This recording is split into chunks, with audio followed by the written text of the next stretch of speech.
Well, I think we're live. Hello everyone, welcome to another day where we build complete 3D game engine live from almost scratch in Golang. So let's run maybe, see where we left off last time. Let me close these. Okay, and let's run. So last time we were working on lighting, and we had somewhat working, maybe mostly working lighting going on there. We'll see now there. So we had our cube, we positioned the light somewhere, and we kind of, if we remove our ambient light, we can see the effect of only our point light somewhere. So in this case, probably to the top left. And if we move kind of our cube, we can see that the cube comes under the light, and then, you know, as it goes to the left of the light becomes on the right side, and so on. Right? The effect does look a bit weird, because as it gets further, it gets stronger or something. I am not sure, which is what we are going to debug today. Try to do a bit of work. Light position, yeah. So we'll make the light as high up as we can, and then yeah.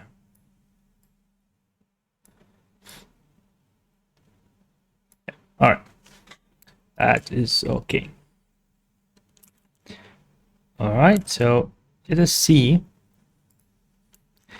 So what we were doing is let me zoom in for everyone, is we had, we did our UI, that's all good. And then we had somewhere our light position. Let's see, let's shrink this thing, game logic. There we go. So we have our light position and our light color, and then if they get changed, then we update the shader that we have. The shader is this thing. So let's look at our simple fragment shader and our vertex. So we can see our vertex gets a bunch of vertex attributes, right? Like the normal, which is what you're interested in this case, and the color. And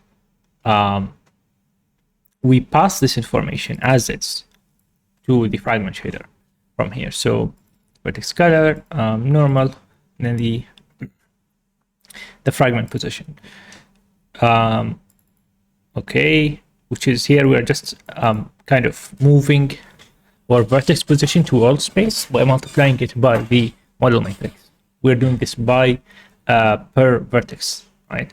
And then we move all of these, we send them to our friend, the fragment shader, and we have this information which we use to calculate our light, right? So the distance or the direction from our light, if we're facing it, we calculate also a distance, a strength, and then, you know, we multiply everything. We combine the ambient color along with the light color and the vertex color.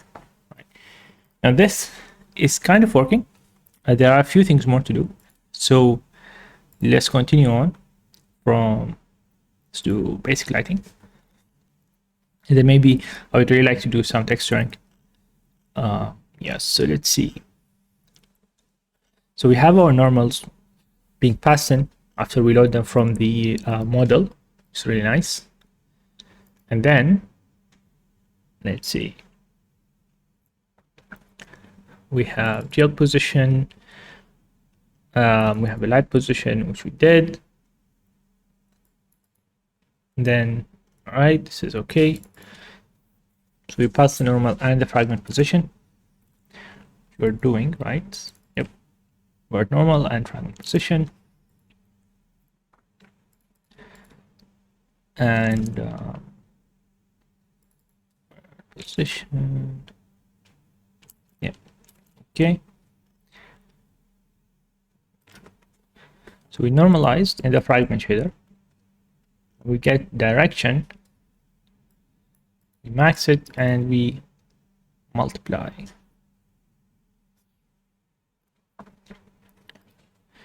Get the diffuse, and then we add the diffuse color with the ambient color into the object color,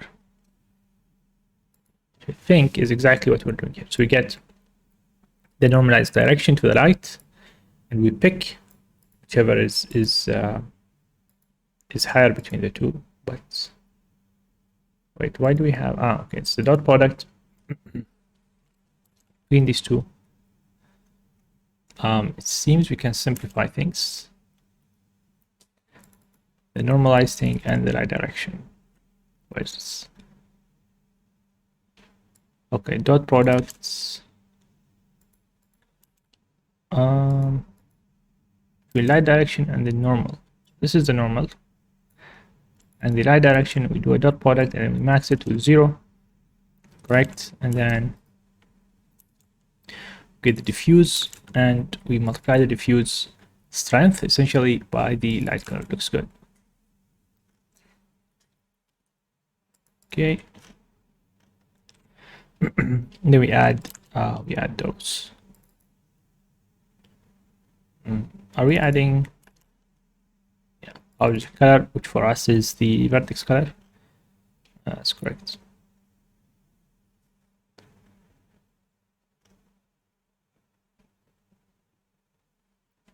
One thing that's confusing is our stuff does not look like this.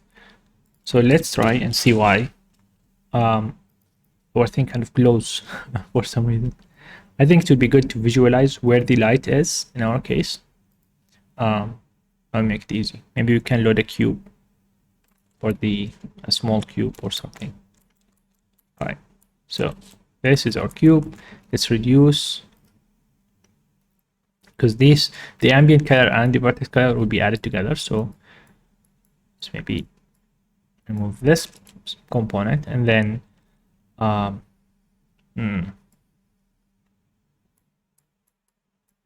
yeah, we have nothing. So let's say it's white, which matches our object. We'll just reflect whatever our object color is. So the distance should not be affecting our. Okay, yeah, actually that makes sense. So we're moving the cube. If we bring it towards us, then so as it goes behind the light, right, its front faces is lit, and then if it gets closer, only the top and left faces are lit, and so on. Right?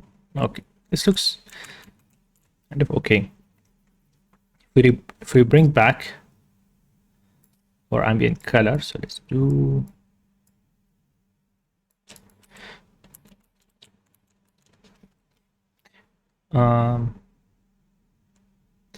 right, so I don't like the camera movement too constrained. Let's make it a real 3D camera with rotation. So let's go look at our camera, our objects. So where is the projection matrix? And let's see. All right, so this is, we're just setting up our perspective. And then in the game logic, so we're saying, whether we can remove this, name, ambient color, this thing. So the model matrix, we're translating it by X amount.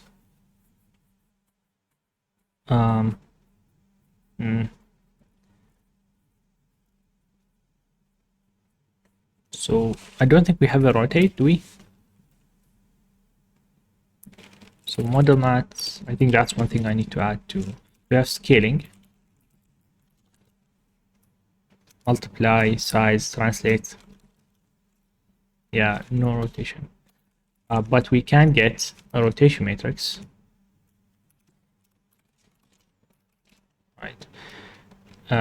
From Euler angles.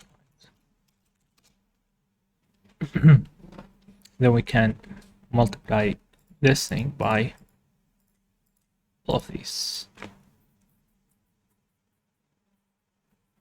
Yeah. Honestly, we might as well do that. Translate, scale to make it smaller, and then we rotate by this much.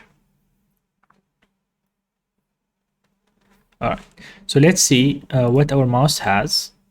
So our mouse events, what are we getting? We're only getting clicks. I don't think we handled mouse movement. Yeah, we did not. All right. So mouse event. So let's see.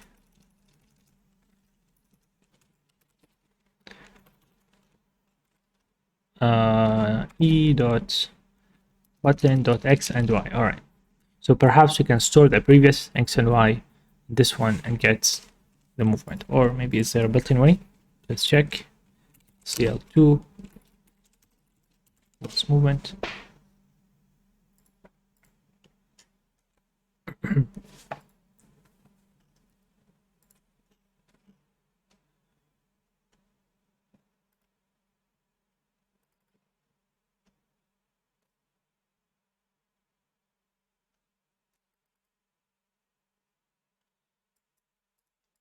X relative.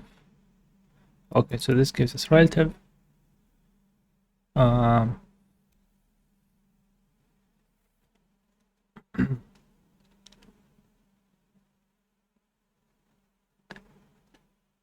right, this looks like what we want. So let's see SDL relative. So maybe in init SDL. SDL relative set relative mouse mode enable true. And mouse motion. All right, cool. So they do have nice events for us. Handle inputs, keyboard, mouse event. Let's do SDL mouse motion event. And let's create a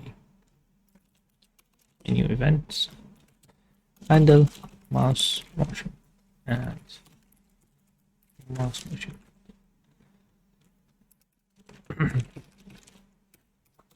Then we can have like a full 3D rotating camera.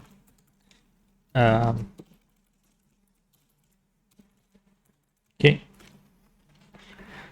which will bring us closer and closer to actually implementing a. We don't need this. Okay. Like a full. I wouldn't say we'll be building an editor now, but we'd have functionality. One step closer. Okay, so. So we have mouse buttons, MB.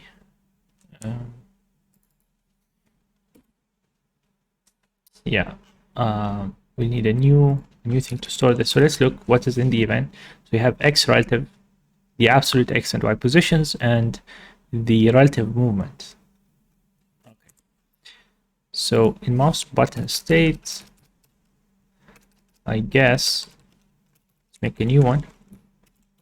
Mouse motion state, perhaps, and we can say, what do you guys think? Should we do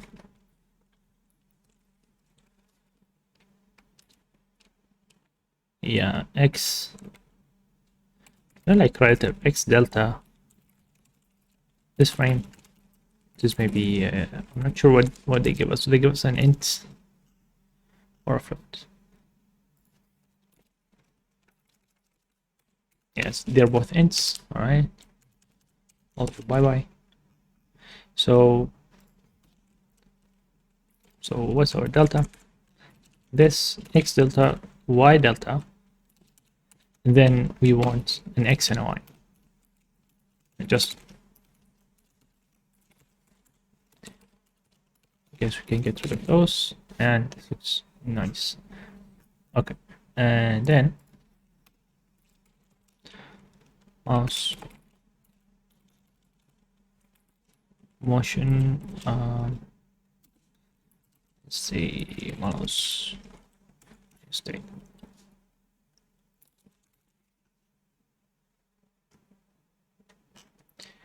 Okay.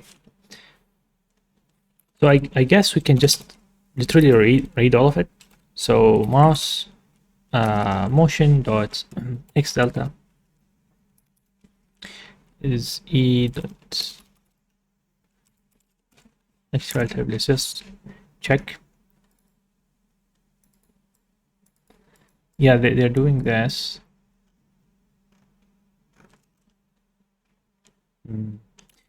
All right. Y relative is our y delta. Then, of course, our x and y themselves. So x position and y position. So here x and y.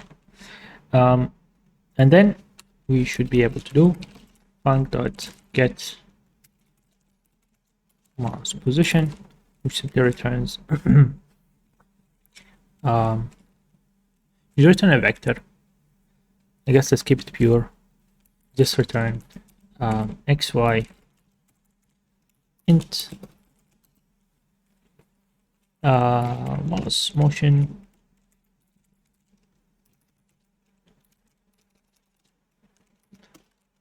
x and 32.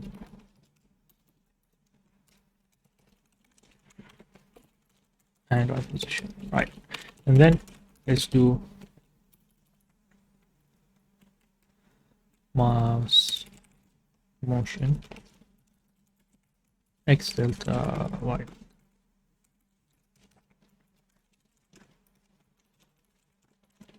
Okay, let's maybe log now. So every frame, perhaps.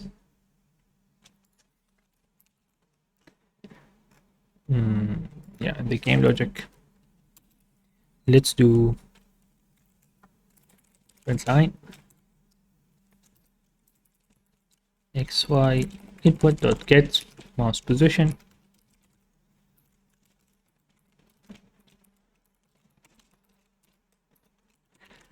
and then we can say x delta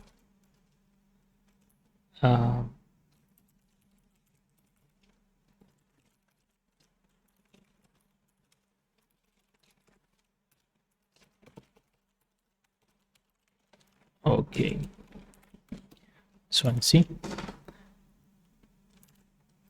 would be nice if this works without any additional work from us.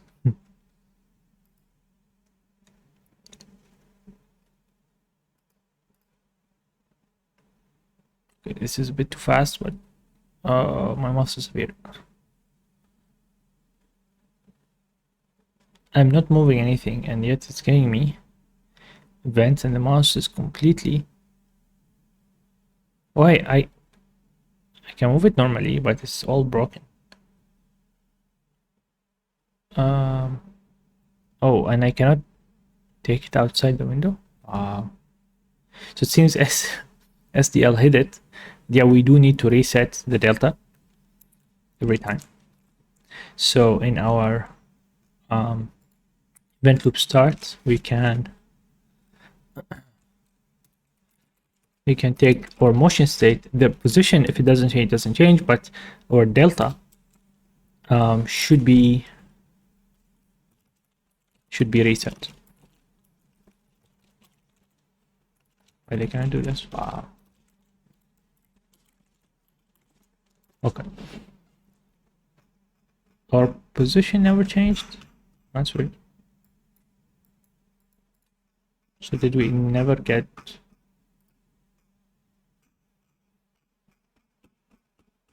Oh, it is changing. All right, it's changing.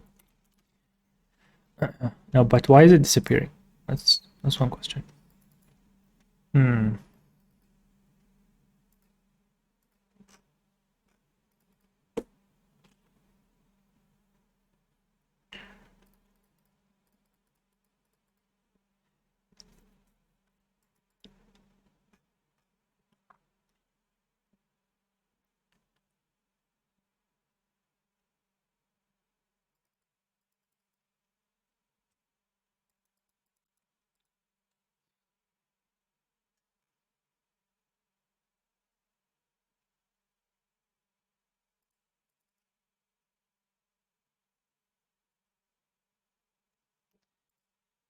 STL show cursor 0. We do want the cursor, at least in this case. Sort relative. Let's see.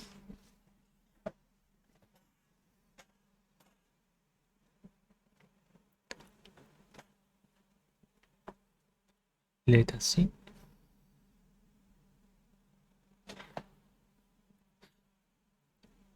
Okay, I still don't see mouse. I guess it's just hidden. I'm not moving it. I still do see a delta. Yeah, 0, 0 top left, maximum top right. I don't get the constant deltas though. That is odd. All right, let's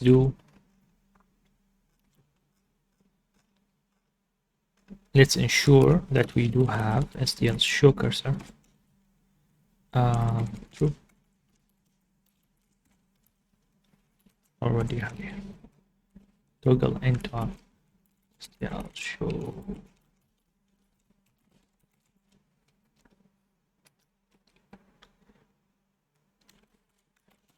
What?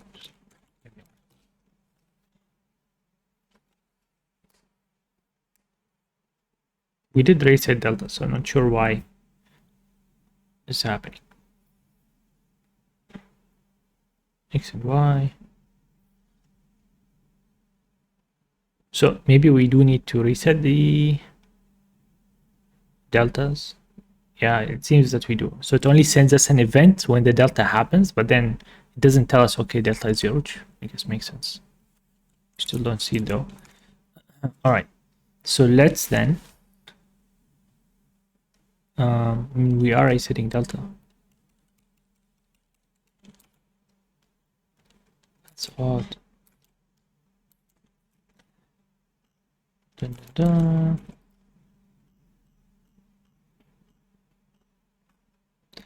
Handle inputs.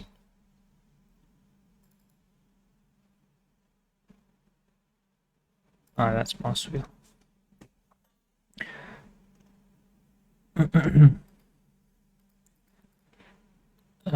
Mouse motion, we handle that.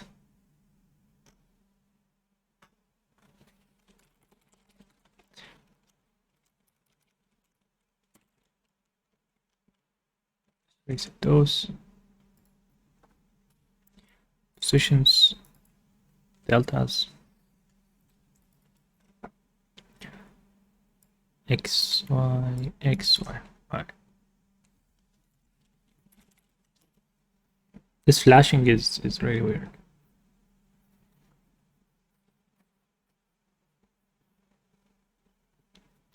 Come on, go. We're still disappearing. Okay, are there any more options in STL? And can tell it not to do that? Cursor, what's there for cursor? Free cursor. No, we don't care about that. Number of cursors. Mouse.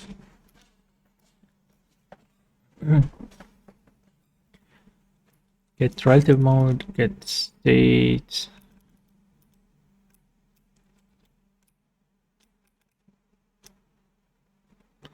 Mouse relative mode, mouse relative scaling. Okay, there do seem to be few options. Let's check this thing.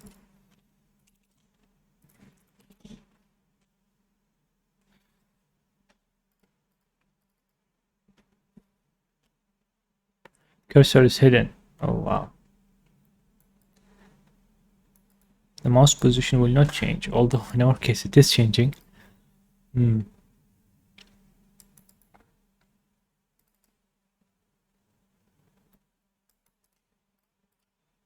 Interesting. Why are you hiding this? This is odd. Okay. Show cursor.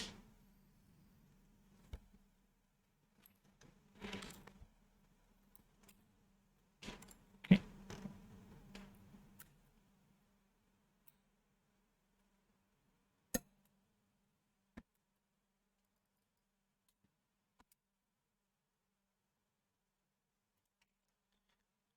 Oh, really? Means you only want relative events?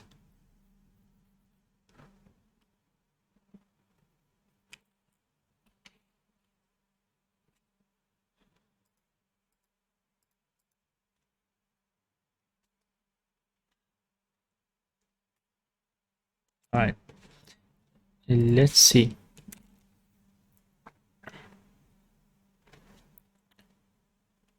Yeah, let's not set.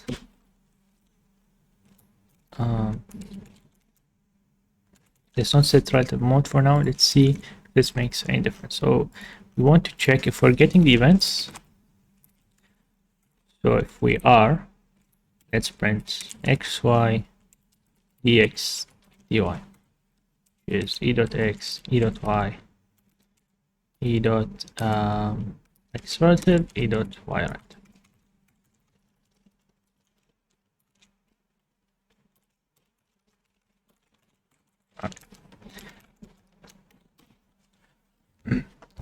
So this is telling us essentially from the last update how many pixels did the mouse move. So if we're moving let's say to the right, so we're going to get a 1 on the x, right? So here we can see our starting position in the window 449 on the x and y, and then 0 movement.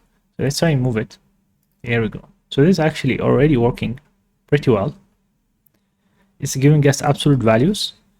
So it's telling us, okay, you moved a lot, you moved, you know, just a little bit, so on, which is great. This can give us what relative does is essentially just says +1, -1, or 0. Doesn't give you this range of values. I mean, we can use both. So this is exactly what we want. We're getting the full range of motion. In some cases, you might want just like from 0 to 1. I guess we could normalize it, because then max you could move in one frame is the width or height of the window. And that means we can normalize it if we want between 0 and 1, like a float. Well, for now, this is perfect. Let's at least do, here's our mouse and here's our motion. And maybe let's do get mouse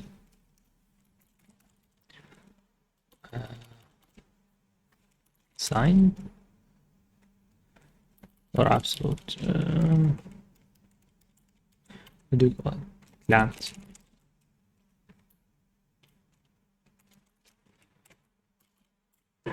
Nice one.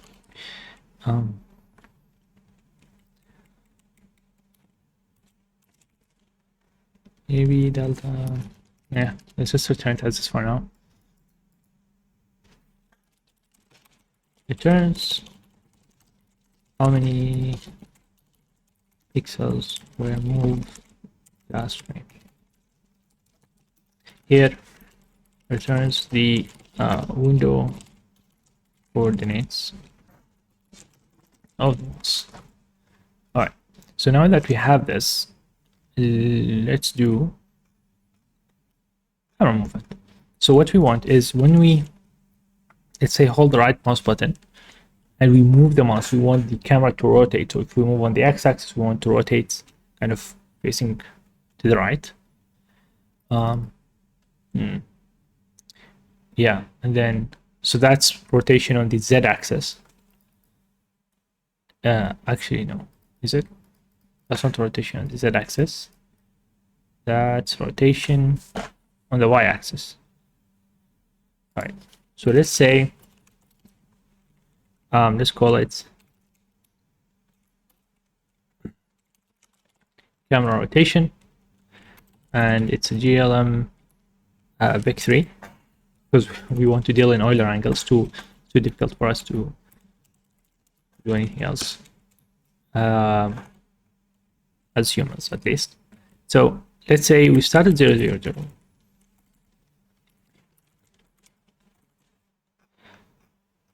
Let's just make sure this is what we're doing in the beginning. So in here, we say that we want a new quaternion Euler, like from Euler angles, and then we get this as radians, right? So we are starting at 0, 0, 0 rotation. This is for the object, and then for the camera, we are, let's see, camera position. We get a look at matrix. Yeah, I mean, we could, I guess, rotate the camera as well. Look at target up. Yeah, I guess we can just update this. nMage projection matrix.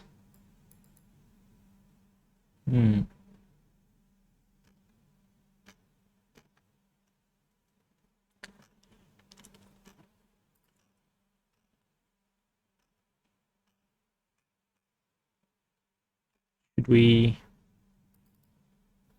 could rotate the camera. Then where is the model matrix? Camera. The only thing we have now for the camera is actually we're only producing the matrix, not the rotation. We're only producing the view matrix from it using lookout. What we would like to do is also produce, kind of have the camera itself as a physical object that we can rotate around. That's the goal. So something like this. So a bunch of things, and then we want to create the viewing matrix.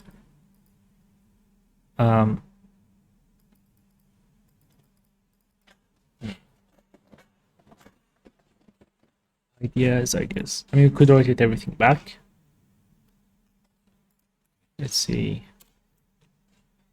Let's see if our friend has a section on camera. Started camera. There we go.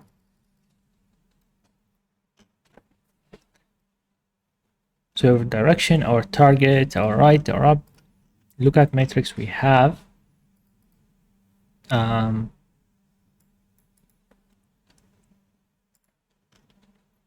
This is essentially what we want, is to rotate the camera, or at least as if we are rotating the camera. Oh, okay. So it's moving the X and Y. So just changing the position of the camera. I mean, we could do that.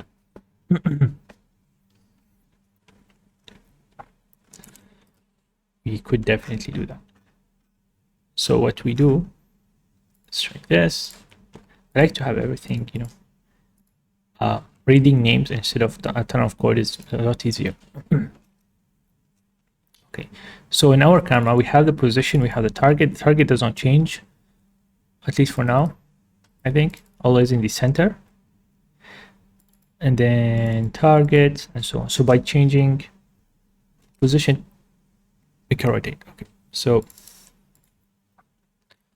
change this.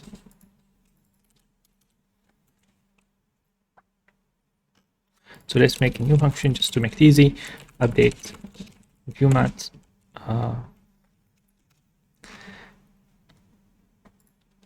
I guess we can make this global, and I don't like all these globals, but we will make sure to change all of those.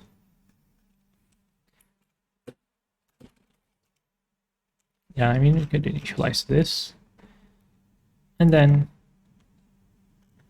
so let's do this for now.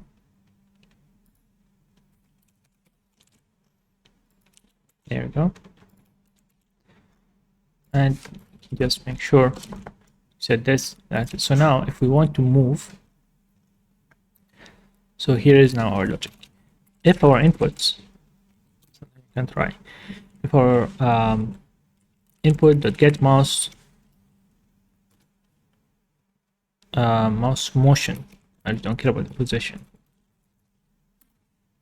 And honestly, I do want, I don't know what to call it. I call it signed for now. It's not signed. Normalized. Norm.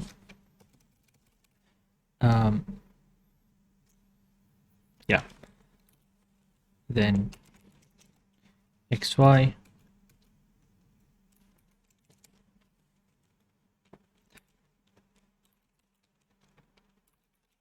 So we say if X is bigger than, I mean, there is math dot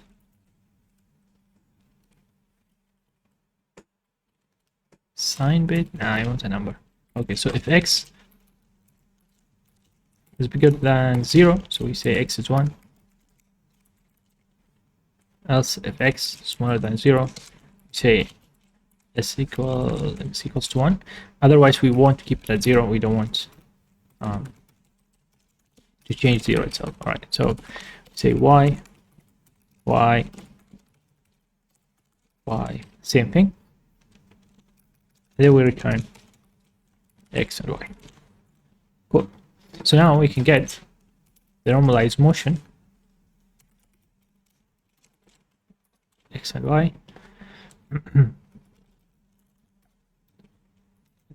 What? All right. So you get x and y, and we say if x is not 0, then we want to, so camera position set x. Well, we could do add the data 0 is the x plus equals x. Why are you sad? Ah.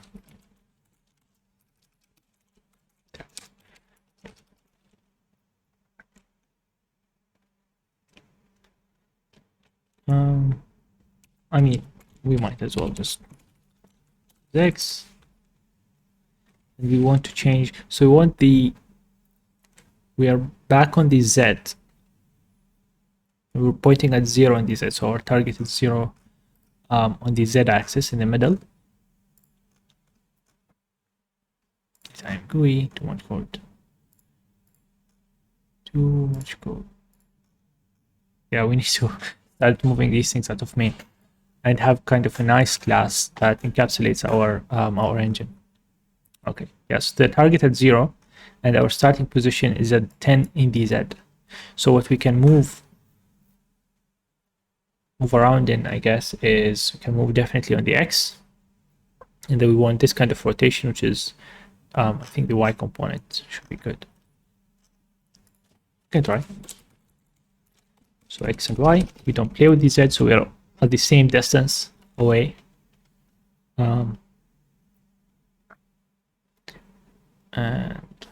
yeah, let's see. Oh, we do need to say update geometrics.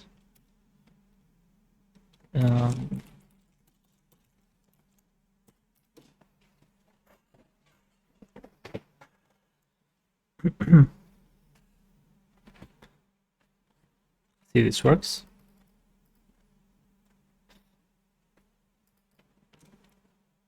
Whoa, what happened?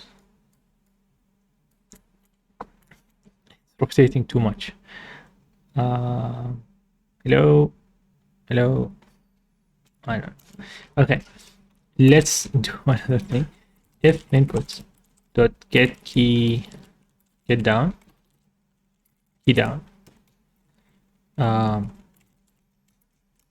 key underscore, oh, not key, actually, it's a mouse button. So let's say mouse down, and it's SDL dot button right,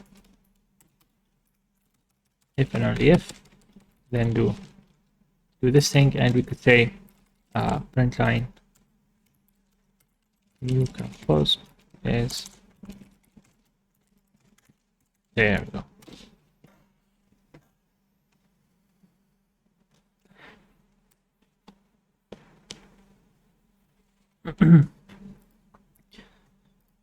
So now we should start normally, or not.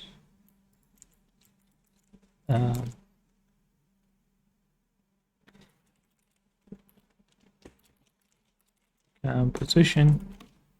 Oh, so in start we do need to say update view matrix. Yeah, and then only then the view matrix will be correct, and then we can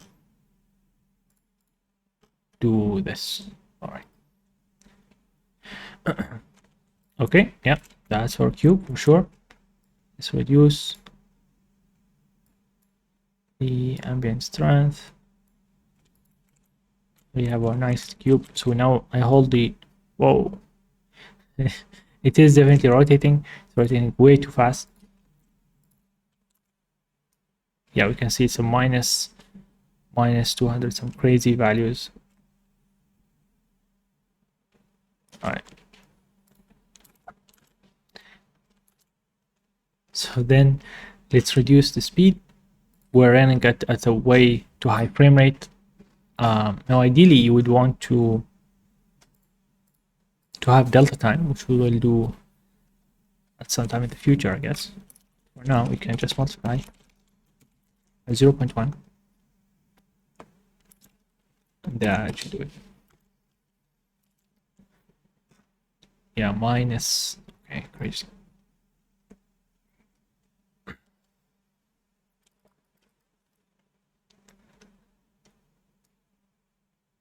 Ooh, nice. Yeah, so I'm moving now.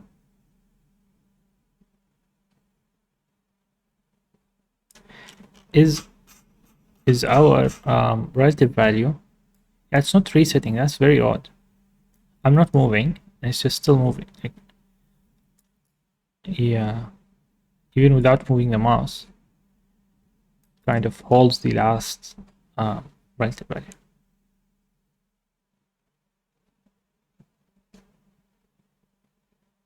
Wait, so up on the y is negative? What? That doesn't make sense.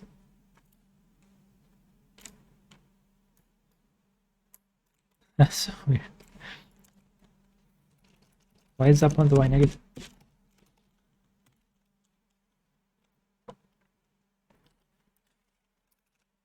If y.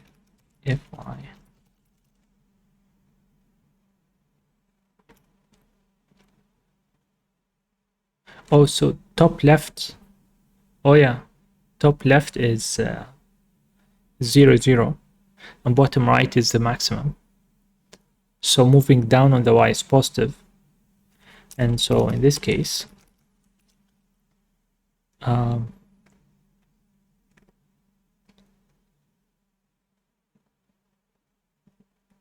yeah, we need to reverse those. That should be it. And this can stay. The top left of the screen is yeah, 0, 0. And so x moves normally. To the right is +1, down to the left is -1, but y goes in the opposite direction. So here, if I move to the right, if I move to the left, up, yeah, now it's acting as expected, more or less. It's coming in weird directions, but that's kind of expected. Okay, let's maybe have some UI for us to play with these and kind of understand what's happening. So we can have a slider 3 nodes of cam position.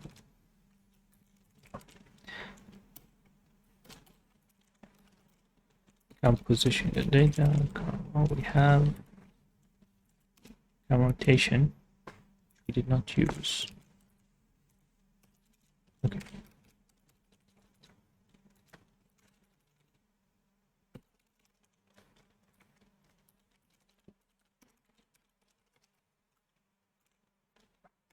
And if it's done, if it changes, we want our data view matrix.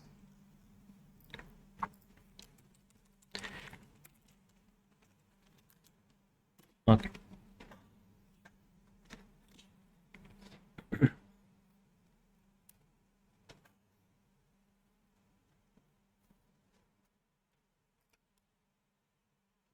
Okay, so that and rotation, it works fine. If we move the camera on the x-axis, this is as expected. So if we move to the right and still trying to look at the center, right? Just because we are updating the view matrix, we have a look at. So it's trying to look at the cube, so we can kind of see it. Kind of see the cube on the right of us. Right.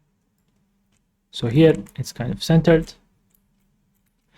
but if we move, we are offset out to the left from the cube. Makes sense. Okay. Then if we go up, we're looking from up down on the cube. We look, or we can look from down. Okay. And then we can get closer to the cube or further away. Yeah.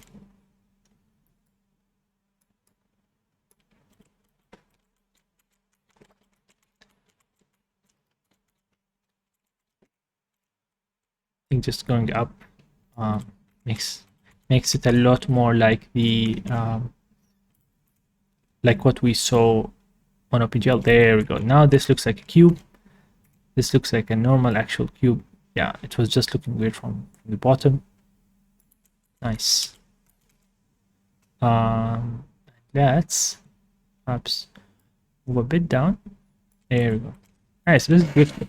This is pretty good. I think this is what we want, honestly. Yeah. Perfect. So our lighting seems to be doing quite well. And we have a bit more proper movement now. What I would like to do though is not look always at the center, but kind of look somewhere ahead in front of the camera. So we can point the camera wherever we want, be it in space or something, instead of moving that cube. So where is this thing? So we don't want to move the model matrix, which is the model matrix of that cube. I don't want to do that. We'll do something else. What would be nice is we translate the camera position.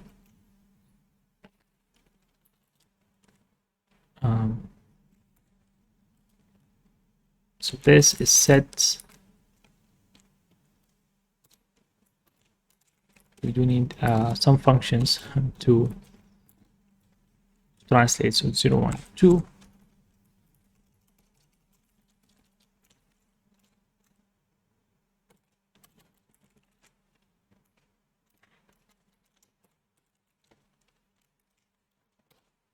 Okay, and this is just plus.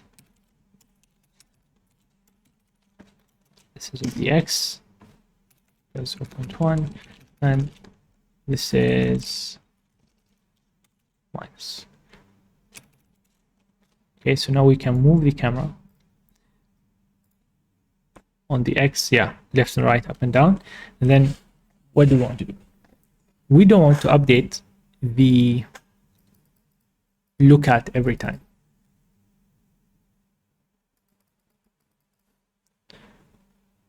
Yeah, I want to have a place in front of the camera, so a rotation to the camera itself. So the target is let's say 1 meter in front of the camera.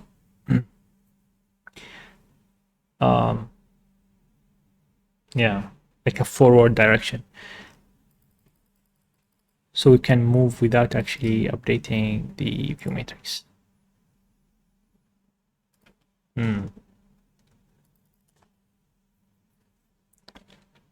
So let's go to our camera position.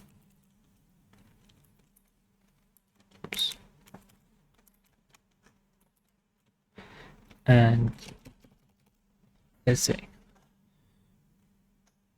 So what we want is, given an object, we want to put kind of a vector pointing forward. So cam forward, and let's say it starts pointing. It's a normalized vector, so it's a direction. It starts pointing ahead, and then as we translate them, the camera, perhaps we can move it.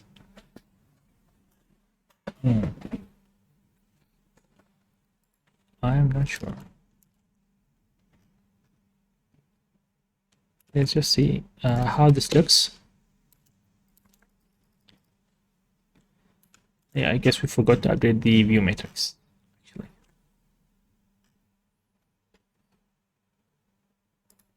View matrix on.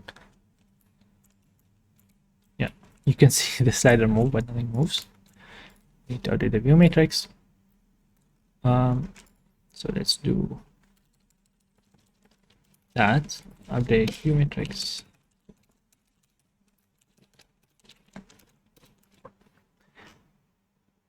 This is in Unity if you're used to it. You are.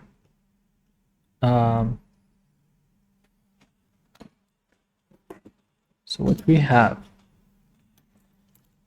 if you have an object like this, let's say this is your object, it starts off, let's say without rotation, starts off with a forward vector. So a normalized magnitude 1 vector pointing some direction. Now, if you rotate, let's say like this, so you end up with the object like this, right? This last line is broken. Right, that's your cube now. Forward vector points like this, right, in this direction. Now, if we were to move the camera, because the view matrix affect the world, we want the view matrix to be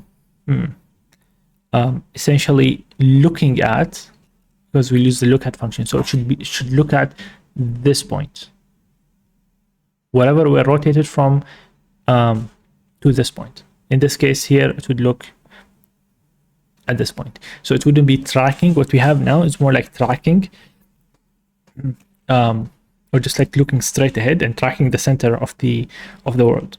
We don't want that. We want to move the thing we're tracking. If we rotate, yeah. So we need a way of rotating these vectors. All right, let's see. So now we're moving the camera on the object. So you can see how instead of moving left and right, it also causes a rotation in the world, in all the objects in the world.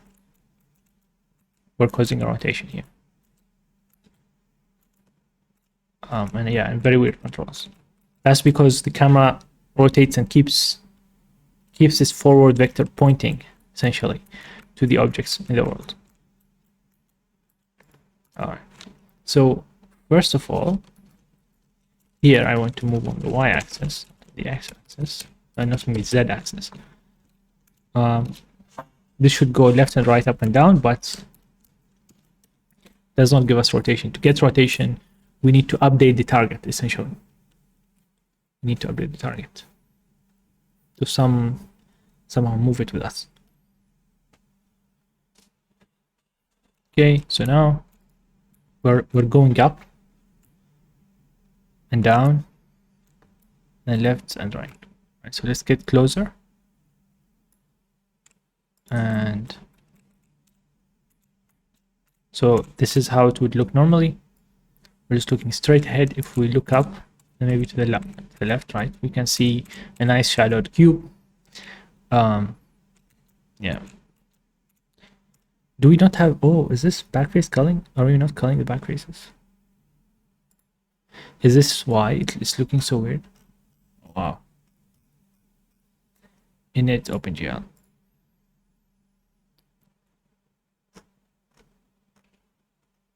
What are we enabling OpenGL stuff?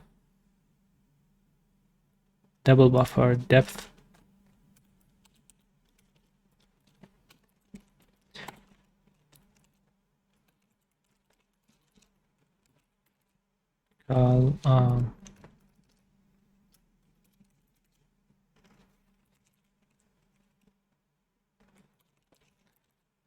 skull face.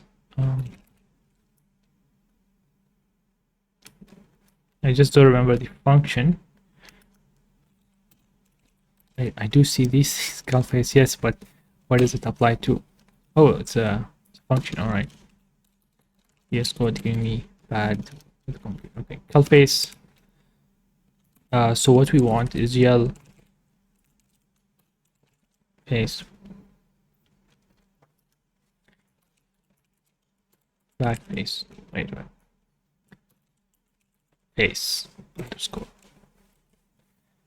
skull face mode front face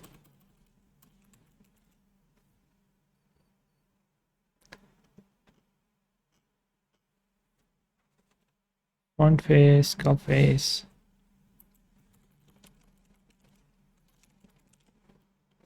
front and back.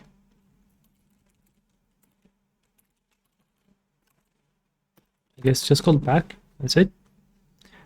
Back left. What else is this? Face. Front and back. Enable back face. OpenGL. I think we didn't explain this, but I'll do this right now.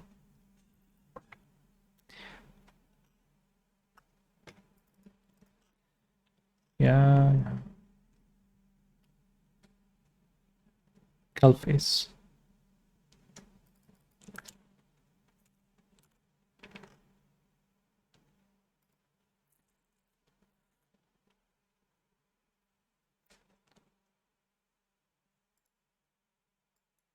Okay, so it's automatically started.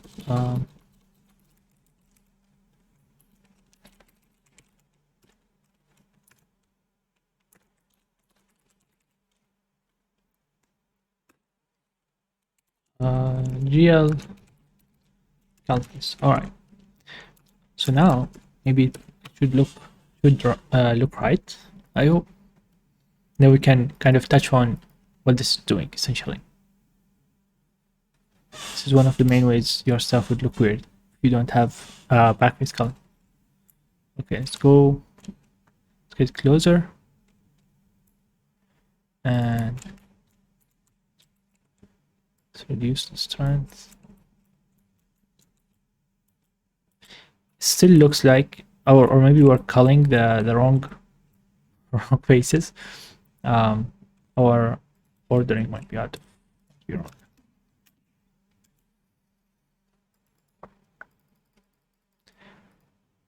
Back, front only. Okay, GL, skull face.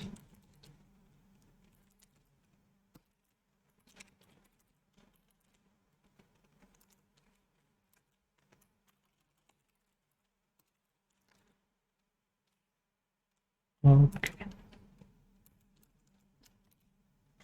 So essentially, when we're drawing things, so let's say we have this kind of nice cube, right? We have something, then part of the backside of this cube, which is here, right? Just this is one face, right? This front one here, and there is one at the back. We don't want to see the one at the back. This should be hidden. So how does OpenGL or the driver know that it should show this one, because we sent it everything? It should show this one and not that one. And the thing is, depending on how we order the vertices. So let's say we're drawing a square, right? One face, one face of our cube or square in this case. Cube, and this is one face. So you have two triangles. If let's say this is triangle kind of 0 or like vertex 0, 1, 2, and this is 3. If we draw it, we can specify which way is forward. So think about it. This front face, if let's say we go clockwise, So we say our triangle, when we specify the indices, this is number 1, right? This is index 1, index 2, index 3. So we went kind of this way. We went clockwise, drawing the indices, and then for the second triangle, same thing. We will specify the indices this way, clockwise. So we will say it's index 1, and then index 3, and then index 2. Index 1 to 3 is the same triangle, but it's a different order. This is anti-clockwise. So if you specify that the front faces are clockwise, then what OpenGL would do is, if it sees, because this is the front face, and let's say this is our back face, right? And this is, I don't know, this is like 6, 7, 8, 9. Because this is at the back, its ordering is going to be it's going to be reversed, even though it has this order. So maybe 6, 7, 8. What's the normal? The normal of this face is pointing that way, while the normal of this face is pointing this way. So the way we are clocking, anti-clockwise, clockwise, tells OpenGL, oh hey, you know, this face is being clocked this way, and so we can see it. If it's on the back side, this clocking is going to be reversed from the perspective of the other end, or from our perspective, from where the camera is. And so we will know, okay, it's on the back side. We can remove it. We don't need to show it. We don't need to draw it. If you don't do that, if you don't remove these back faces, then they'll be drawn kind of on top of each other, which is probably what we are seeing here. If we look at this, we can see there is a shadow. It kind of looks weird. Now it looks fine. I think now it's culling. But yeah, you see how, you see this thing? It's not culling actually. You see how this is a normal, this is the way it should look, right? We see the top, we see the left, we see the front, and that's it. Once we rotate, this lit face on the left side, this face should be hidden. We should no longer see it. And yet when we rotate, we still see it. It's drawing over as if it's in front of the shaded part. And the reason it's doing that is because this face on the back side, this one, which is now in front of us, is not being culled. And so when we come to see it from the other side, it's as if it's still there. It's affecting the geometry, the coloring of this face, right? So we want to tell OpenGL, hey, notice which way the face is going. If it's hidden behind some other geometry, then don't draw it. The same thing for the top face. We can see the back faces are being shown to us, not the front faces, which is obviously wrong. Now we did say cull the front, so maybe this is correct now. Now let's say cull back. It should have been the default, but I don't know why it was still weird before. So if you saw, when we had a back face and a front face on top of each other, it was always showing us the one on the back, not the one in front. What we want to happen is we always show the one in front and we ignore the one in the back. So let's zoom in, use this again.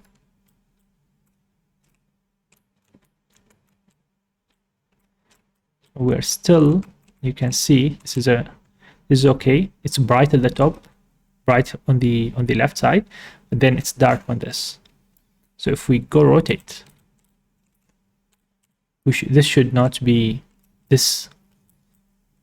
become bright again.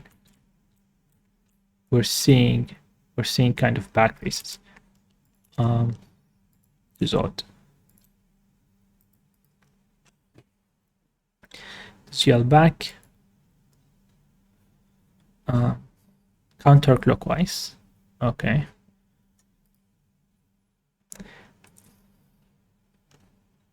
Yeah, so this is what we're essentially seeing. Only the back faces. If you cull the front, because here they reversed everything, so we're seeing inside the object. So let's.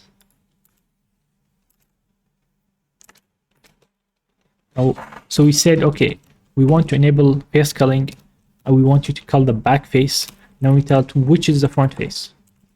Is it clockwise is front or counterclockwise is front? Which one? So I think we're doing clockwise. Let's try. Clockwise. And we need to ensure that as we read data from our model, the data needs to come in clockwise, for example, or counterclockwise. And we can check what assemp gives us. So assemp index order. I hope it's ordered in some way. Okay, that's our nice cube. Are you finally going to work correctly? Nope, you're still showing us things. Okay, let's do counterclockwise. Right.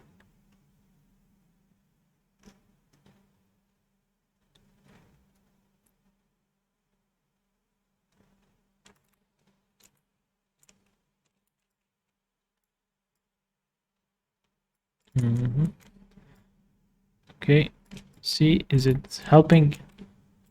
No, it's not helping. This is weird.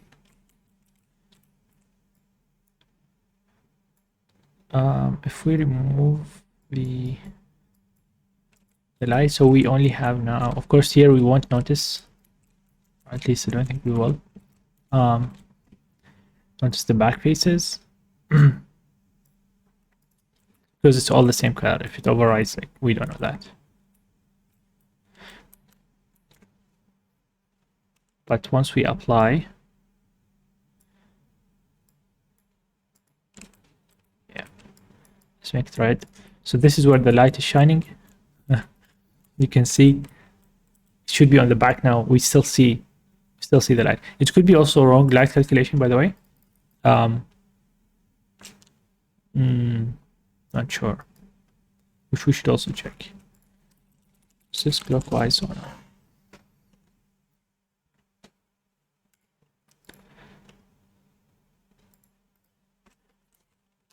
Oh, can we specify?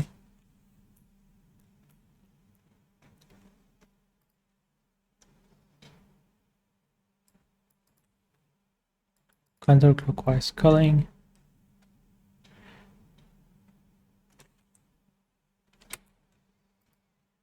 The default face winding is counterclockwise. Flip winding order. To be clock, so by default it's counterclockwise. Okay. So if it's counterclockwise, we want to cull. Yeah, that's correct. Default is counterclockwise, so we want to cull clockwise, right? So if we specify that our front face is counterclockwise, and so it will cull the back face. This looks okay. This looks okay.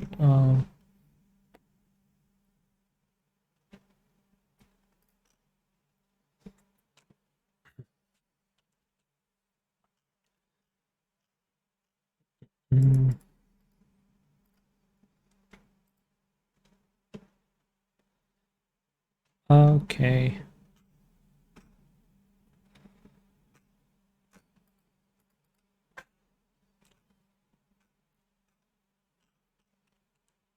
Yeah, so it's like counterclockwise, and looking from this direction, the other one would seem as if it's clockwise. So we can cull, we can remove it essentially. All right. Depth testing. I think this goes hand in hand with depth test. Oh, so it's not enabled.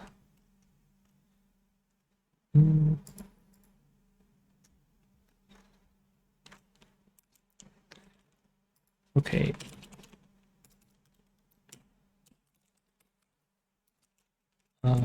Depth. I think it's just depth. Depth test.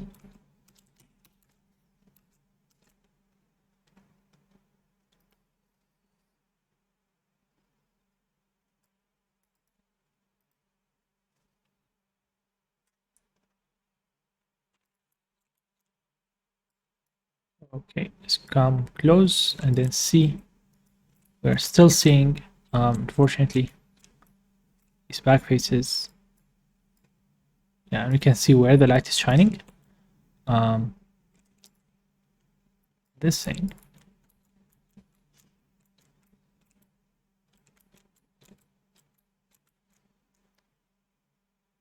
Where is, okay.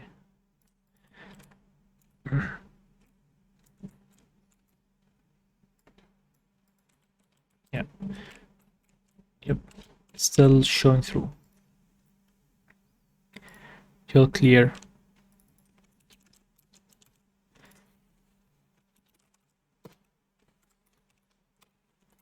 Dot depth. Perfect.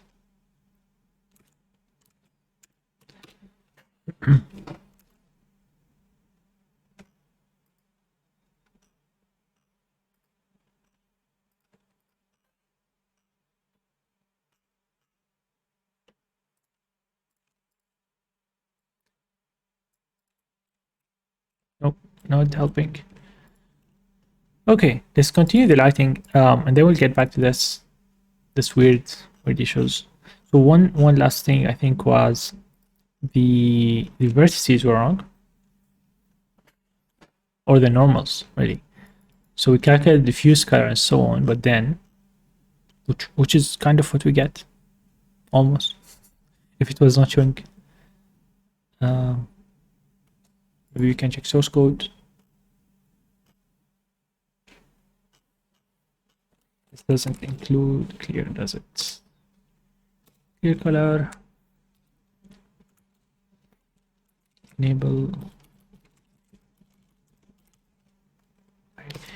depth tests.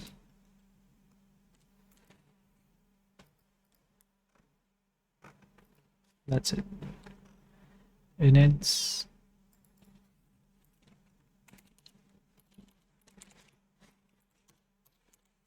I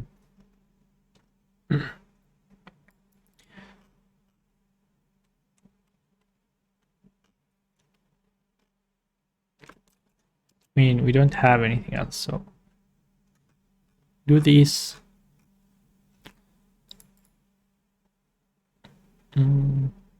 Okay. Front face, counterclockwise. I mean, this is default anyway. But we just to make sure.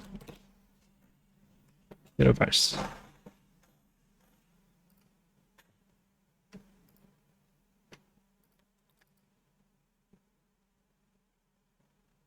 So let's get close and then rotate. No, we still see through essentially. I think now it's actually removing them. It's calling the front faces. So our front face counterclockwise, and we enable calling. Okay. And every time we draw table scissor tests, we clear. Perhaps we should clear before. Oh, okay.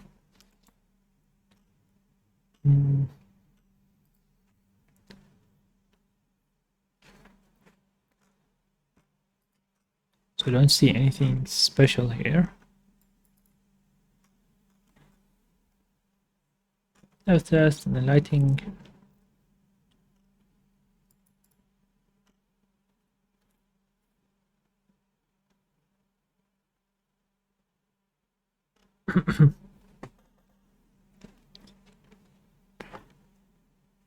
Okay.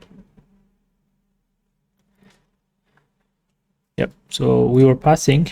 Let's do the normals, then we see. But before we were passing if you remember, the normal as is. But then you didn't guess right. The calculations in the fragment shader are all world space, correct? And our normal should be world space. Are only directions. Okay, yep. Don't have to multiply.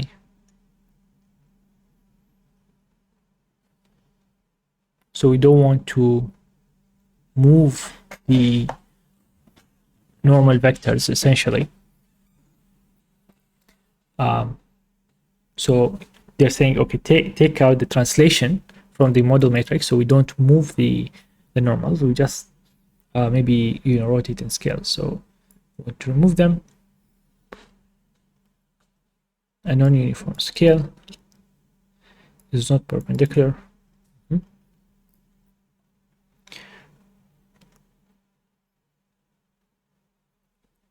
Yep. Okay. Different model matrix, special for normal vectors. Interesting. Normal matrix.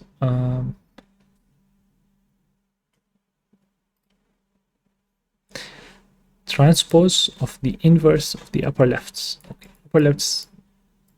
Simple enough. Inverse, we don't have a built-in function to do inverse yet.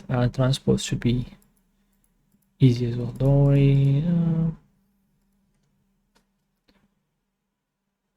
All right. Oh, it's already built into. Let's see.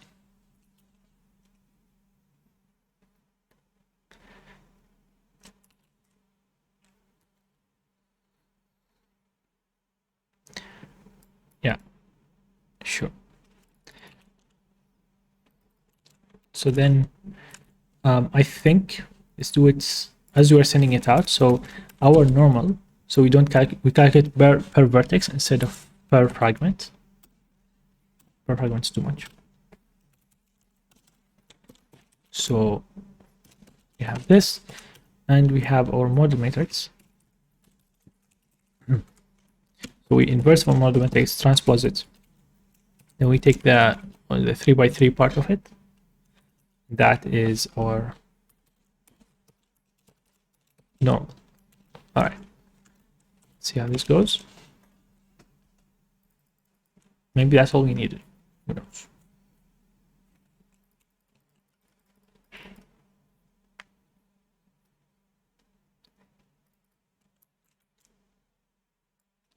Okay, let's get close.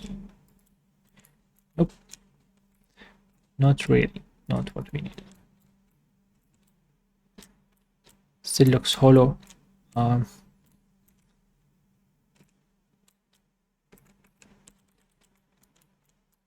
That's so odd. Why do we keep seeing the back faces? That's weird. Perhaps we can make a different model that's not so symmetric, just to see the difference. Let's see.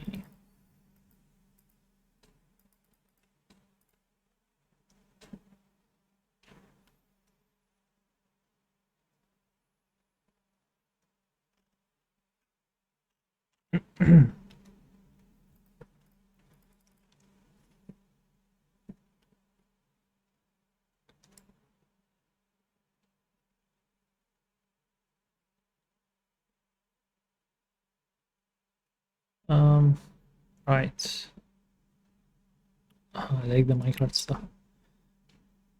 So what we want is something like this.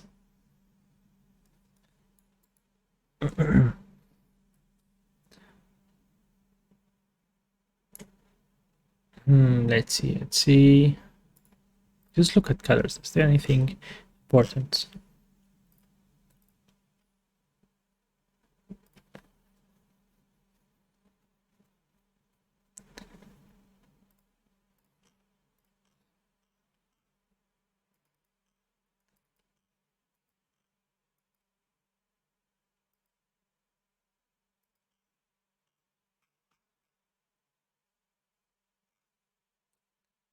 The position and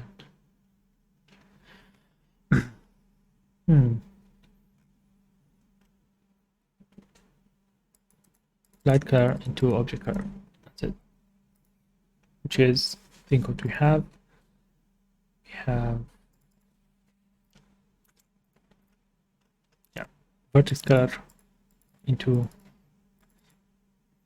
which is our object color, into final ambient plus this magic. Okay. Light position minus fragment, and then yeah, it's okay. So I think it's all well and good. I really do want to fix this before going to anything else. I would like to do textures, but this thing is really annoying me. Let's maybe get our friend Blender and just build some weird object with it. Okay.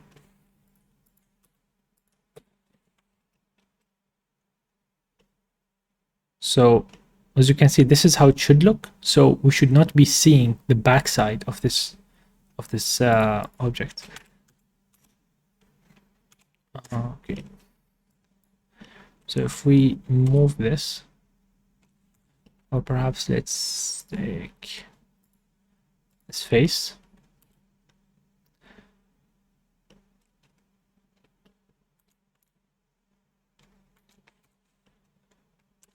Extrude it, scale it down.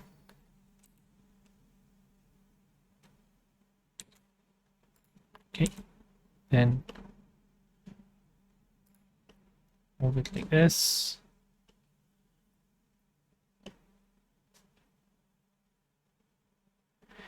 Then what I want to do is okay, so that face is gone, so you can see it's hollow. We should see kind of smaller end there, and maybe I'll scale it even more like this. All right, let's export this to something like FBX, and let's have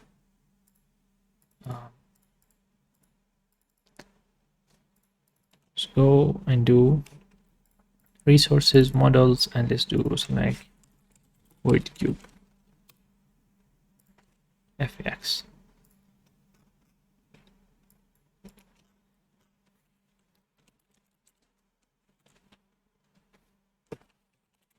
So let's take our weird cube dot FBX.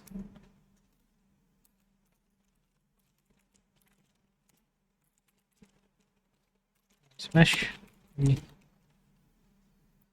Clip UVs, winding. Skip it. And let's see, maybe right now, just maybe can identify kind of where the issue is. Probably something stupid, some magical line that's missing. Ooh, index out of range. Maybe this thing isn't 36 anymore. Let's not optimize to keep 36. Is it 36 or I think it's more now? I do believe it's more. Slice index out of range. GL gem buffers. Wait, gem buffers.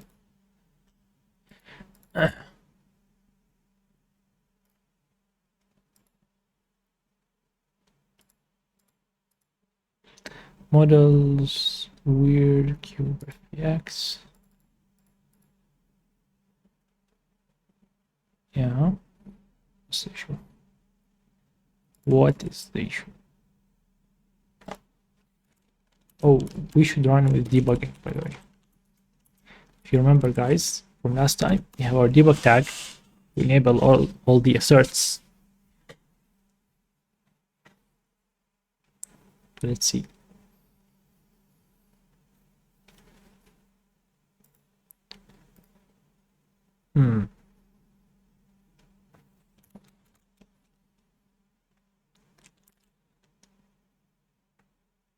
Flagged slice index in GL chain buffers. Interesting.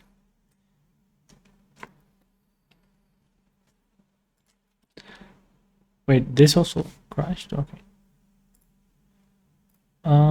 Then in that case,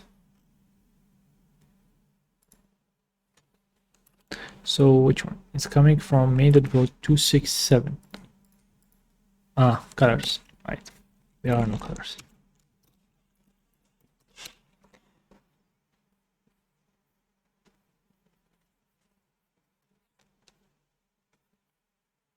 Come on. Oh. Invalid memory. Activate. Yeah, probably we're trying to activate the color buffer. BO.color. There we go. Set attribute. Actually, even set attribute should go. We don't have color buffer. That's one of the things that proper model loading system should do is kind of check, okay, what information do we have on the object? What can we do? All right, so we have this nice object. I guess it's fully loaded. Yep, so we can see its front end, the cube and then the narrow part. That's good. And the back part is being culled, so you can see this is backface culling. It seems to be working normally. It doesn't seem like it's complete though. Yep, we did not load the whole thing. So perhaps when we're loading it for now, can we get the size? So like index buffer dots element count maybe.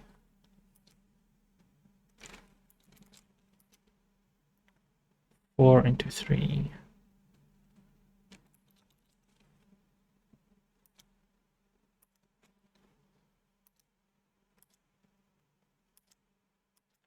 Yeah, we should keep a record honestly of how big it is. But for now, let's get the size of the faces. So that's our index buffer.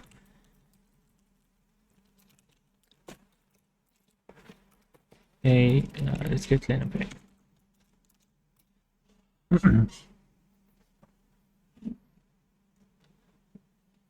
Probably like a few more triangles for the 4 or 5 faces, extra faces. So we have 60. Okay, so let's do 60.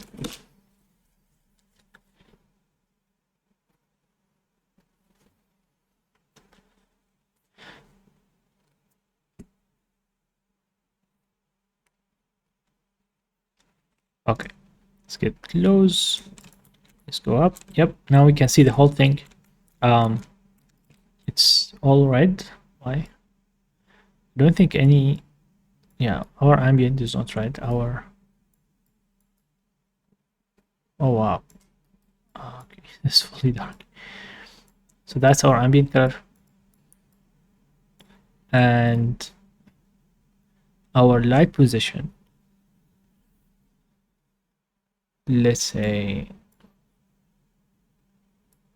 yeah, that's our light. So this is what the light is illuminating. You can see, yeah, I think this is definitely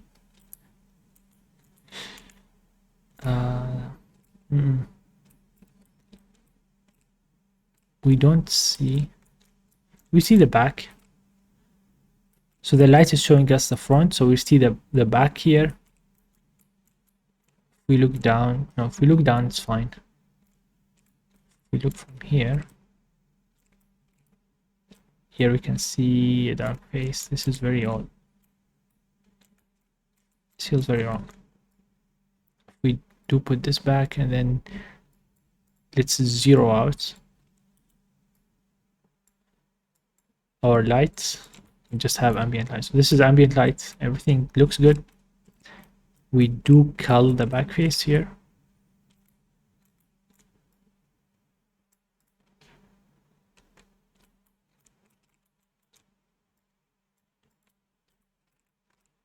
Okay. But if we bring in the light, okay, some places get brighter essentially.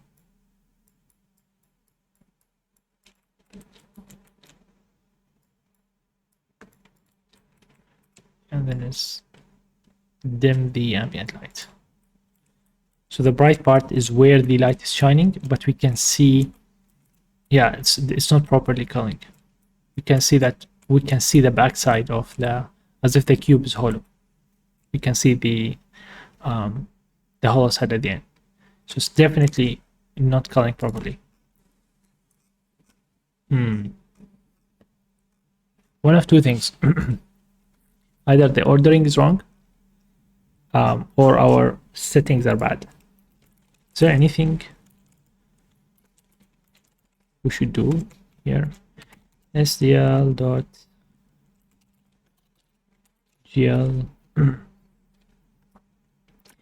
buffer size, context, debug.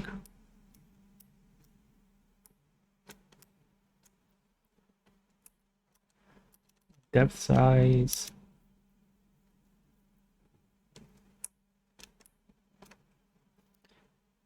Stencil.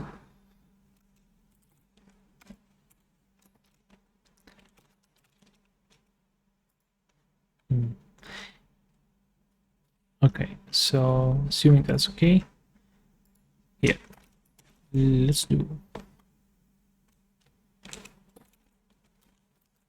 Honestly, one or the other should work. I don't get why. Unless our ordering is not consistent. In that case, it makes sense. So some faces are shown correctly and some faces are not shown correctly. Because some faces are done clockwise, some faces are done counterclockwise, and that's basically giving us garbage. Okay, so let's dim the ambient light to get some contrast. So the bright part is the light, and yeah, we can see this control code is not very good.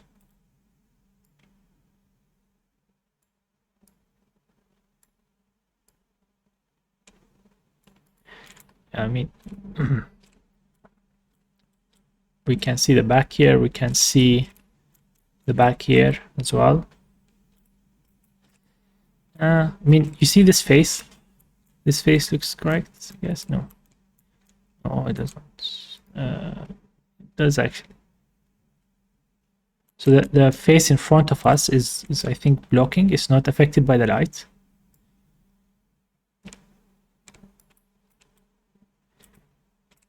Yeah. Okay, let's go back to the shader. Make sure we did not screw anything up. Vertex position. So you have vertex color as is. Sure. The normals are inverse multiplied. That's okay. And then the fragment position is the world position here by the model matrix.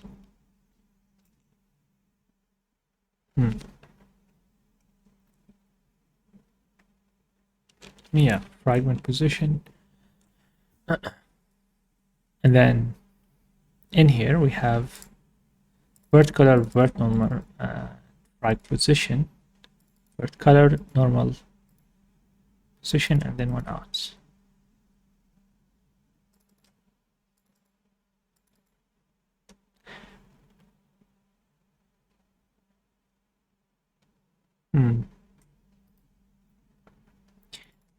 Ambient color and yes. Okay.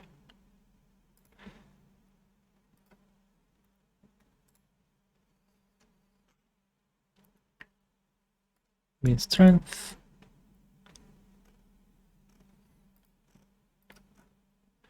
Okay, let's keep for now. Let's keep only. Let's go back to only ambient color. So we have our fun ambient color. Let's remove any light calculation. So we only have ambient color, just like before. We have nothing more than a multiplication.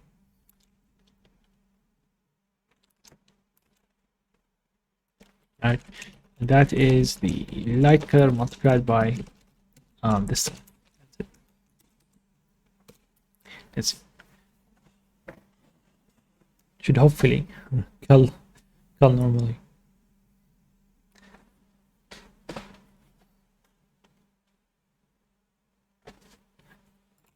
All right, let's get close, and it probably just defaulted to being closed. We completely stop seeing the back part, it's hidden. Now it looks just like a cube. And from the other side, it's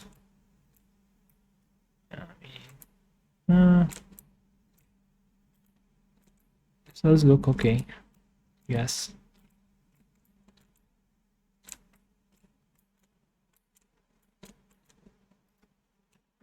Here we see this edge. Okay. So if we reverse,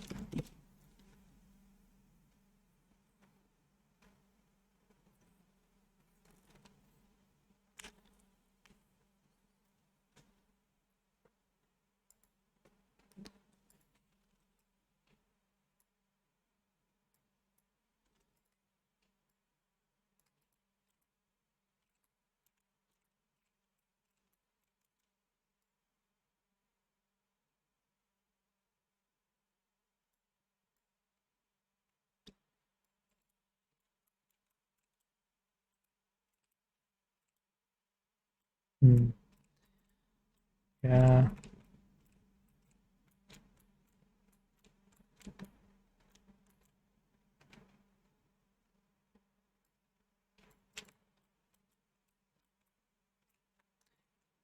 seems okay, honestly.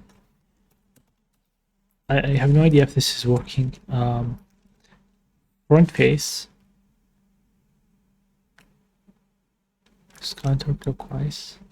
Enabled cull face, gl dot face, cull face, front, back. This should remove everything. I just want to see if it's working. If anyone has ideas, please do share.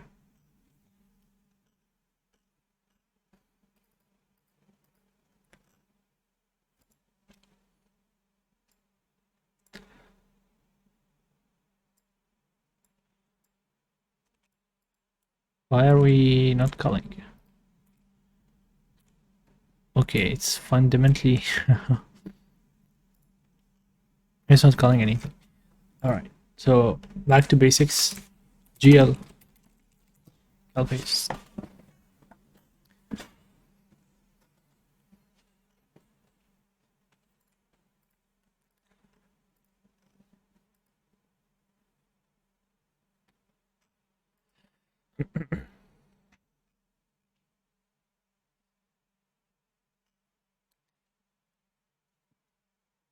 Default front face is counterclockwise. Okay.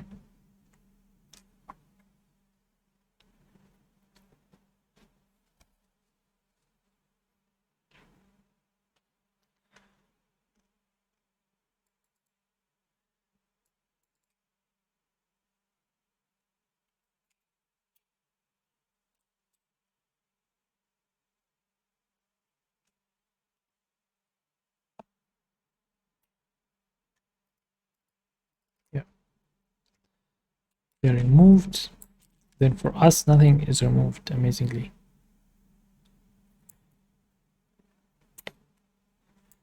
By default, face culling is disabled. Dual cull face, front, back, front and back.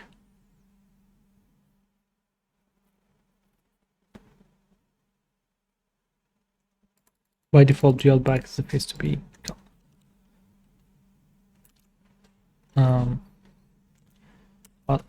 Enable cull face.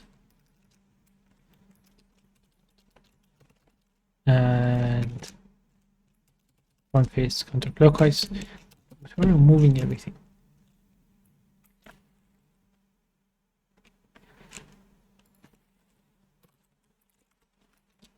Let's see.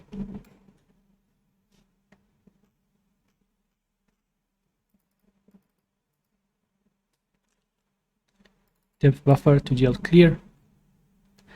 32 bits depth buffer. Well, we can do that in here.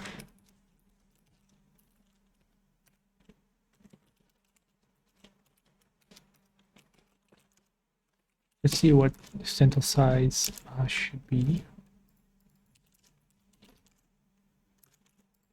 And also gl clear. So let's do gl clear buffer bits and dev buffer bits. We are doing that.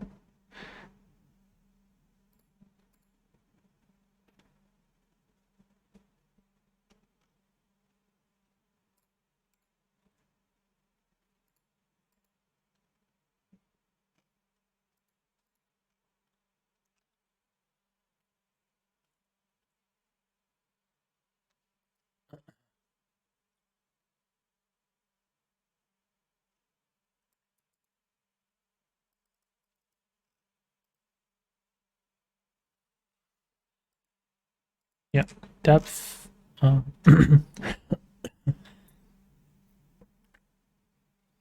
Depth test.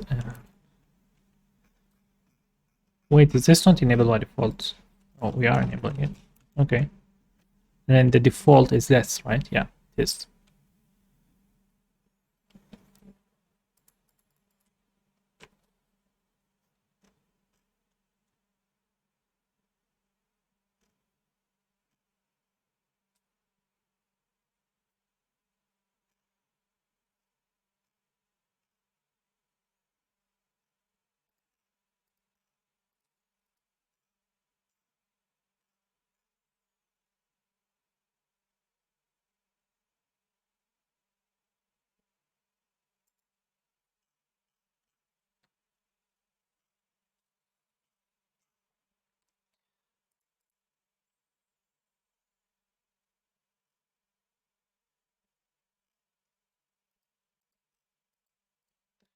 Dev test.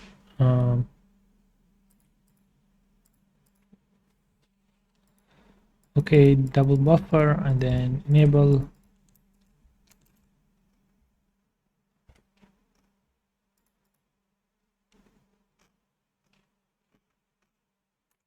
Okay, let's see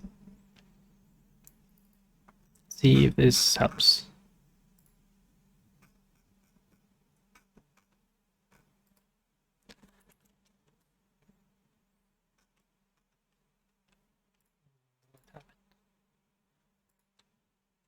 Ooh, activate shader program crashed.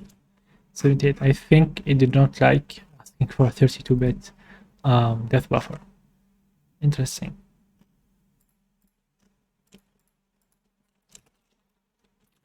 So what about 16? We can use this to visualize the depth buffer, yes.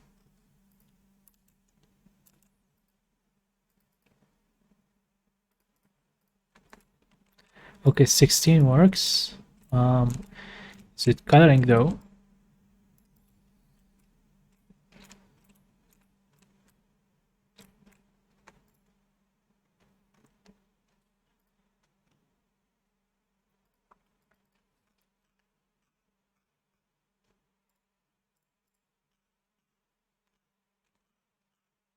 Care about this.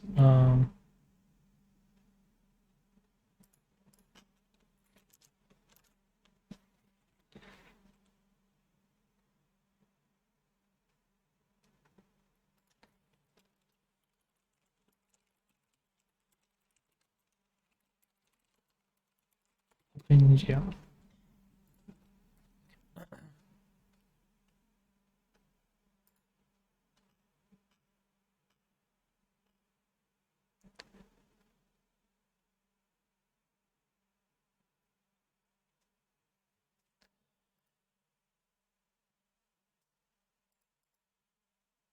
Okay.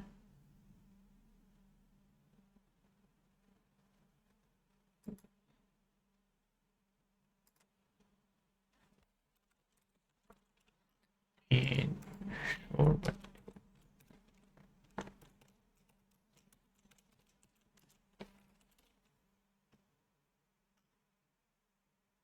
we want OpenGL front and back, please.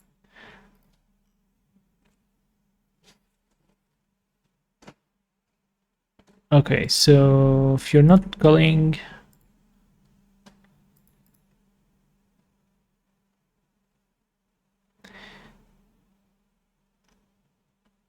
um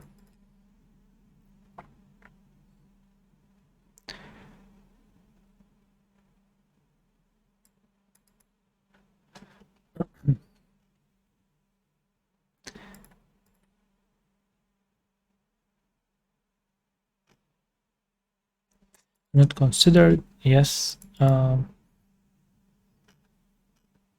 mean, it might be a good idea to normalize, to visualize the normals, because the normals might be the problem and not the culling. Although I am very suspicious about us putting front and back and still seeing anything, because this should just remove everything. We should not be seeing anything after this. So this is really odd. This is odd.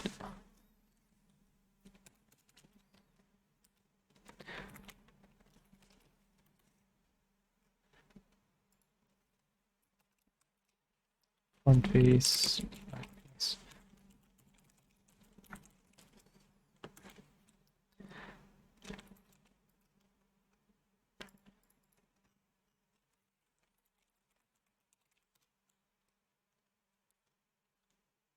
Oh, okay. Wow. This is the UI does not cull faces, disables cull facing and depth testing. Oh man. Right. And says front and back and all that magic. Okay. All right. We now know who was messing up everything.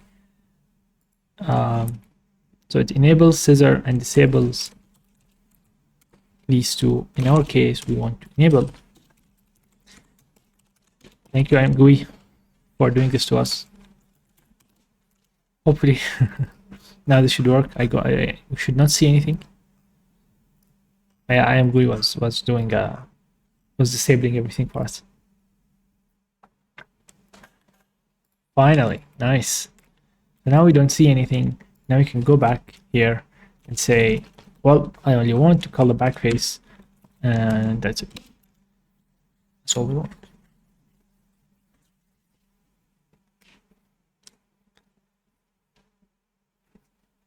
And if it works, I think that's enough for today. Too much stupid debugging because someone else was messing with the state. Let's get it close, and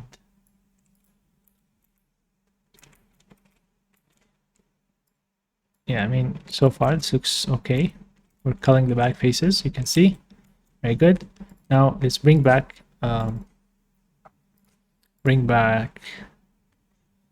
lighting here.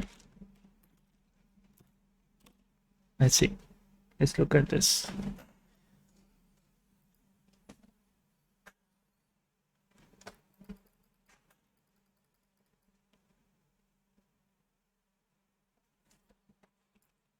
All right. Are you doing it now? Oh, nice. It is working, ladies and gentlemen. So let's get close. Beautiful. So now we have our nice little cube. It's probably shaded. All the nice lighting. Nice. This is great.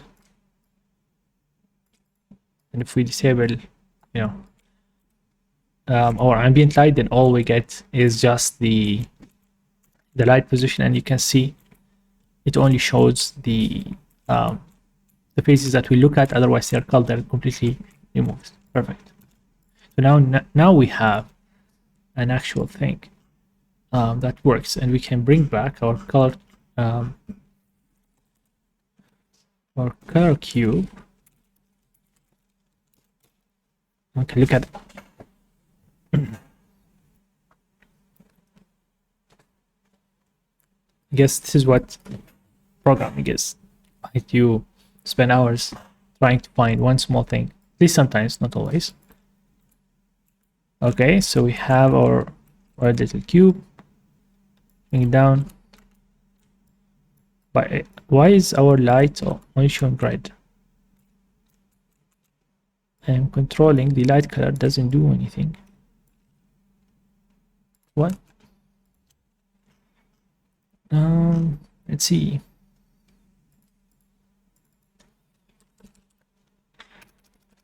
Now position light color 1.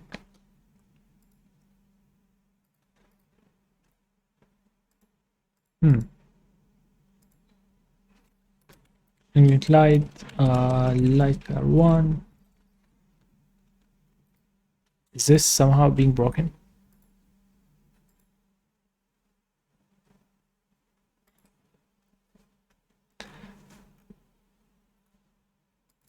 So we changed the camera position. We did the model matrix when needed. And what else? Ambient light 0 to 1, ambient strength, light position 1, light color.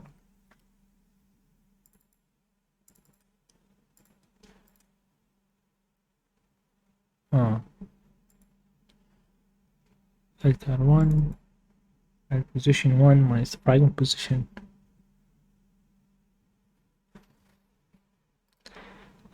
Yeah, because our color cube should have like a greenish color by default. All right, we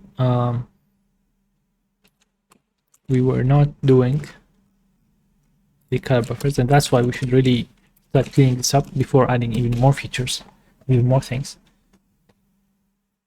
because it's getting out of hand. But now we should have a completely correct font shading. Yeah, nice.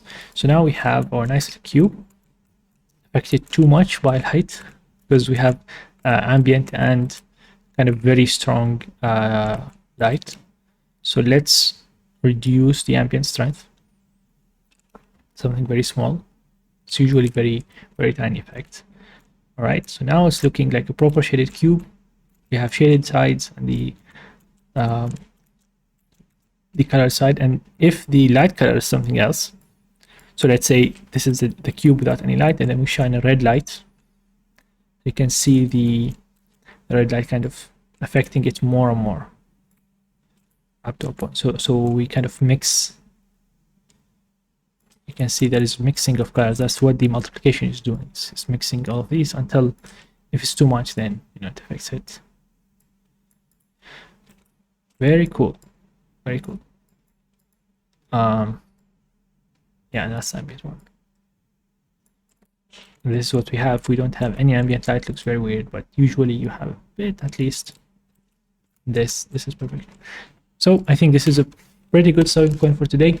We fixed our lighting. We started somewhat moving the camera and updating the input system to give us mouse position, right?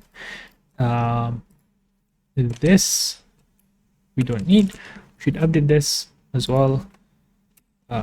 Let's call this proper asset loading. Move the UI out. We definitely need to do that. Probably we need to go with packed buffers because right now we're doing way too many buffers when we load the mesh, right? So we are generating like 4 buffers. In the future it will be even more just to do one object. Instead we can just have one huge buffer and then we just pack everything in it, and that would be kind of like all the vertex positions are here, and then maybe all the colors, all the normals, and so on, but all in one buffer. There is a function in GL, I think something like GL sub vertex attrib pointer, or there is buffer data. Yeah, you see there's buffer data and buffer sub data. So you say start from this position as an offset, there's an offset, and then a size, not just a size.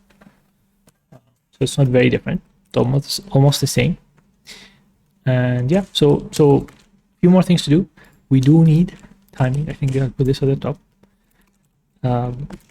Make a window or engine class, some kind of thing.